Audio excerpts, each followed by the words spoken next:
the turning of the light. When Jerry Lee Lewis arrived in London in May 1958, he expected to be treated like a king. Instead, his entire career collapsed in less than 72 hours. Why? Because he brought along his new wife, a 13-year-old girl who also happened to be his cousin. At the peak of his fame, with hits like Great Balls of Fire and Whole Lotta Shakin' Going On dominating the airwaves, Jerry was poised to dethrone Elvis Presley himself. He had the swagger, the wild energy, and a piano that he played like it was on fire. Sometimes literally. But what no one expected was that behind the smoldering stardom was a man carrying a secret so scandalous, it would not only exile him from the charts, but nearly destroy him entirely. The truth that Jerry had married Myra Gale Brown, the 13-year-old daughter of his cousin, sent shockwaves through the public, and when the press discovered that he hadn't even finalized his divorce from his second wife yet, the scandal took on a darker, almost criminal dimension. The British press turned vicious. V-News canceled his shows, radio stations boycotted his music. Fans who once screamed his name now called him a monster. But what's more shocking than the fall is the fact that he survived it. In an industry that devours its own, Jerry Lee Lewis clawed his way back. Not to the same heights, but to a second life in music, especially country, gospel, and outlaw ballads. And through it all, he carried the scars, the rage, the self-destruction, and the ghosts of those who died around him. This is not just the story of a rock star who fell from grace. This is the story of a man who may have outrun the devil, but never quite escaped him. In the feverish crucible of 1950s America, rock and roll was both revolution rebellion. The post-war generation, bored of swing and sanitized radio, craved something raw, dangerous, and alive. And then came Jerry Lee Lewis, a wild Southern boy with blonde curls, piano-smashing fingers, and a voice that sounded like sin set to rhythm. Born in 1935 in Faraday, Louisiana, Jerry came from dirt floors, gospel tents, and honky-tonk bars. He was raised in the deep American South, a world of God-fearing sermons by day and whiskey-fueled jukeboxes by night. From a young age, his dual identity was already forming. Part devout Pentecostal, part devil-may-care performer. He pounded church pianos with holy fire and, almost in the same breath, shook dance halls with boogie-woogie laced with lust. By 1956, he had found his way to Sun Records in Memphis, the same studio that had birthed Elvis Presley, Johnny Cash, and Carl Perkins. But Jerry was different. He didn't just sing songs, he attacked them. He stood when others sat at the piano, kicked over benches, and set stages ablaze with a showmanship that was borderline manic. His breakout hit, Whole Lotta Shakin' Going On, didn't just climb the charts, it detonated them.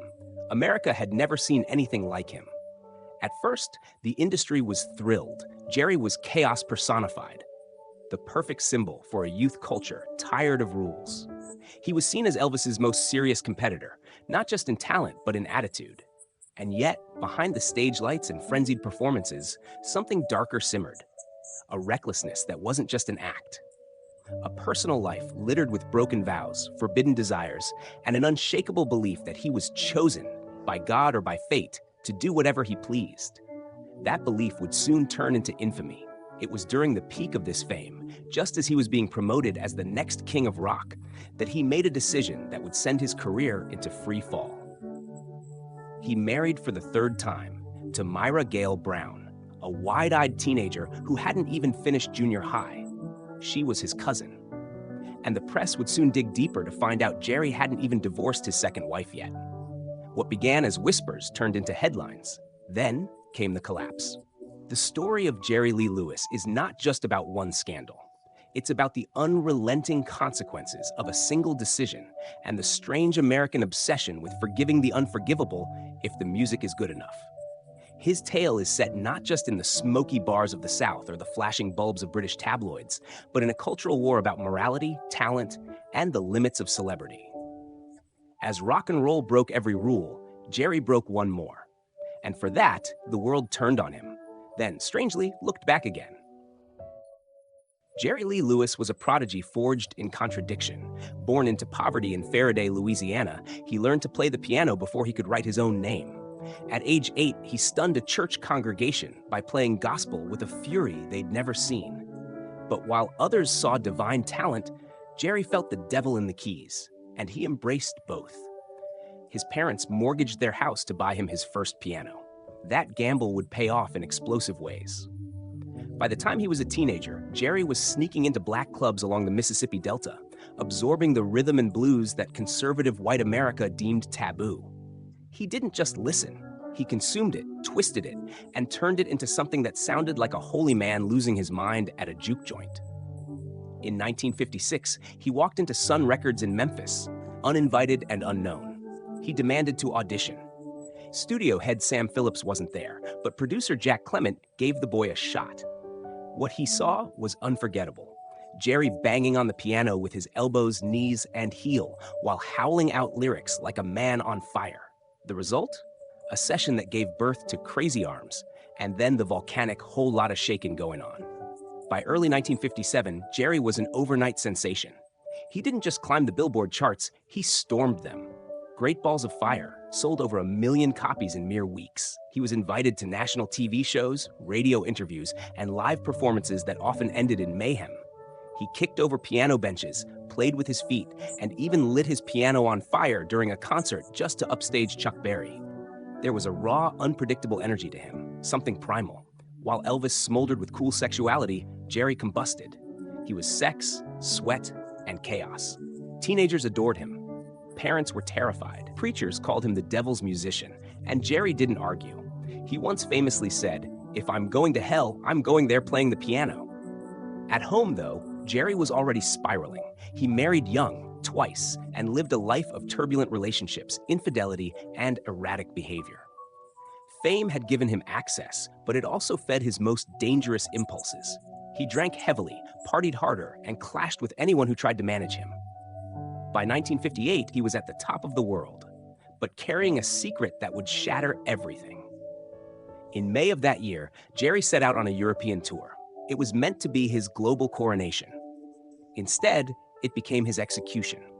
Upon landing in London, reporters quickly discovered that the young girl clinging to his side was his wife, and that she was only 13 years old.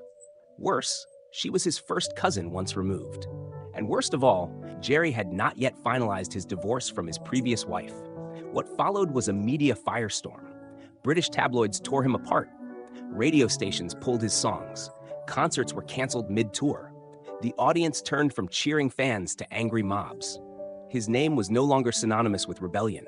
It was now shorthand for perversion. Back in America, the damage followed. He was blacklisted, shunned by TV networks, and labeled a pariah. Sun Records dropped their promotion.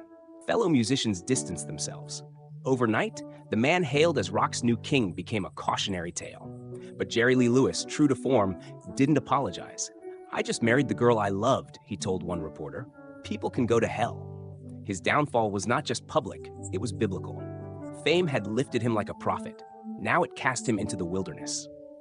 And yet, even in that exile, Jerry wasn't done. Because behind every scandal he created, there remained one undeniable haunting truth: the man could still play. The scandal of Jerry Lee Lewis's marriage to 13-year-old Myra Gale Brown didn't just ruin a tour, it detonated his entire career. In the blink of an eye, he went from being the face of rock's wild future to a living symbol of everything corrupt and depraved the genre was accused of. And what made it worse was his complete refusal to repent. He didn't hide Myra. He brought her to interviews. When asked about her age, he scoffed. When pushed about their blood relation, he leaned back and smiled. "She's my cousin," he said once. "So what? We're all cousins if you go back far enough." He laughed. The press didn't. In Britain, the media frenzy turned brutal. Headlines screamed "Rock star weds child bride" and "Shame of the killer." Angry mobs gathered outside venues. Jerry tried to perform, but he couldn't get through a set without being heckled. He cut the tour short after just 3 concerts and fled back to the United States, only to find the outrage had followed him home. Back in America, radio stations dropped his songs overnight. DJs who once spun Great Balls of Fire daily now refused to even say his name. Sun Records halted promotion, and his booking agents canceled months of scheduled appearances. He was blackballed by the entertainment industry. Rock and roll had birthed controversy before. Elvis's hip thrusts, Little Richard's flamboyance. But this was different. This was personal, and to many, unforgivable. Even within his own circle, the marriage caused shockwaves. Family members were torn. Some backed Jerry blindly. Others, like his cousin Jimmy Swaggart, the famous televangelist, publicly denounced him. Myra's own father was Jerry's bassist. The family tree was tangled, and now so was the band. But the scandal wasn't the end of the darkness. In the years that followed, Jerry's life was riddled with death, addiction, and destruction. His fourth wife drowned in a swimming pool. His fifth wife died under suspicious circumstances just 77 days after their wedding from a methadone overdose and apparent head injury. Rumors circulated that Jerry had a violent temper, that his relationships were filled with threats, rage, and even physical harm. The deaths around him began to accumulate like a trail of ghosts. His son, Steve Allen Lewis, drowned in a pool at age 3. Another son, Jerry Lee Lewis Jr., died in a car crash at 19. His homes burned, his fortune vanished, his health collapsed. But Jerry never surrendered. He drank, raged, played, and somehow kept going. Behind the stage lights, there were whispered stories of Jerry waving guns at interviewers, of him shooting a bassist in the chest, a charge that was later dropped, of nights spent in drug-fueled paranoia, convinced that demons were coming for him. He once drove to Graceland, drunk and armed, demanding to see Elvis, who had banned him from visiting. Jerry crashed into the gates and was arrested. When asked why, he said, "Elvis needed a friend. I'm that friend." And still, somehow, the music refused to die. While mainstream radio had turned its back on him, the country world opened its arms. In the late 1960s and 1970s, Jerry reinvented himself as a country singer. He had a string of top 10 hits and sold-out shows, especially in the South. The man who had been exiled from rock found a second life in the very culture that once condemned him. But even in success, Jerry remained haunted. He sang songs about sin and salvation, drinking and dying. He recorded gospel albums not out of penance, but obsession. He feared hell. He believed it waited for him. "If I go there," he once said, "I'll be the best damn piano player in the fire." Public reaction to Jerry Lee Lewis was never clean. Some saw him as a monster, others as a martyr to rock's original sin, a man punished not for what he did, but for doing it so openly. In recent years, biographies and documentaries have tried to reframe him, to ask hard questions. Was he a product of his time, or simply proof that talent and morality often have nothing to do with each other? In 1986, Jerry Lee Lewis was inducted into the very first class of the Rock and Roll Hall of Fame, alongside Elvis, Chuck Berry, and Ray Charles. At the ceremony, he played the piano like a man possessed, slamming the keys and shouting into the mic. He wasn't asking for forgiveness. He was claiming his place in history. No apologies, no shame, just fire. When we look at Jerry Lee Lewis, we're not just examining a rock star. We're confronting a contradiction. A man whose fingers summoned magic from the piano and whose life summoned chaos in equal measure. He didn't just break the rules. He made a spectacle of violating them. And the world, for better or worse, could not look away. To understand Jerry is to walk a razor-thin line between admiration and repulsion. His music, raw, unapologetic, electrifying, redefined what was possible in American culture. He brought Southern gospel fire to secular stages and baptized rock and roll in gasoline and swagger. Without Jerry Lee Lewis, the rebellious spirit of the genre might never have fully ignited. He was, in every sense, the original wild child. But what do we do with the rest of him? Marrying a child, refusing to express regret, living a life so steeped in violence, addiction, and moral erosion that even his most devout defenders flinch. Legends often carry darkness, but Jerry's darkness wasn't buried. It walked beside him, lived in his lyrics, and haunted every note he played. The channel holds no illusions about who Jerry Lee Lewis was. He was not misunderstood. He was not framed. He made his choices in plain view and dared the world to judge him. And it did, for decades. But it also couldn't quite let him go. That is the uncomfortable truth of legacy. Sometimes the very things that destroy a man are the same things that make him unforgettable. Was he forgiven? No, not truly. But in the realm of music, he was accepted, inducted, celebrated. Even after the flames of scandal had charred his reputation, there remained a sense, especially among musicians, that Jerry Lee Lewis had touched something elemental, something primal. He didn't play music, he unleashed it. And perhaps that's why we still talk about him. Because Jerry Lee Lewis forces us to confront a question we often avoid. Can you separate the art from the artist when the artist never asked you to? He never begged for redemption. He didn't rebrand, didn't pretend. He remained until his final days, the killer, equal parts performer and provocation. His legacy is a hard pill, but not an empty one. He changed music, he broke barriers, he scandalized a generation, and outlived many of his peers. So what is our final verdict? We believe Jerry Lee Lewis represents the raw, unfiltered energy that both built and bruised the American entertainment machine. He is a cautionary tale, yes, but also a critical chapter in the history of music. You don't have to like him. You don't have to forgive him. But to understand rock and roll, you must confront him. What about you? Did Jerry Lee Lewis deserve his fall? Or did the world for a moment finally meet an artist too honest, too wild, and too uncontainable for even rock to handle? There's a strange stillness that follows fire, and Jerry Lee Lewis was nothing if not fire incarnate. Now that the smoke has cleared and the music has quieted, what remains is not forgiveness, but fascination. He died in 2022 at the age of 87, having outlived most of the legends who once shared the stage with him. Elvis, Johnny Cash, Chuck Berry, gone long before him. But Jerry stayed, through the scandals, the deaths, the loneliness, the whispers. Somehow, he endured. And maybe that's the most haunting part. Because Jerry Lee Lewis was not a ghost of the past.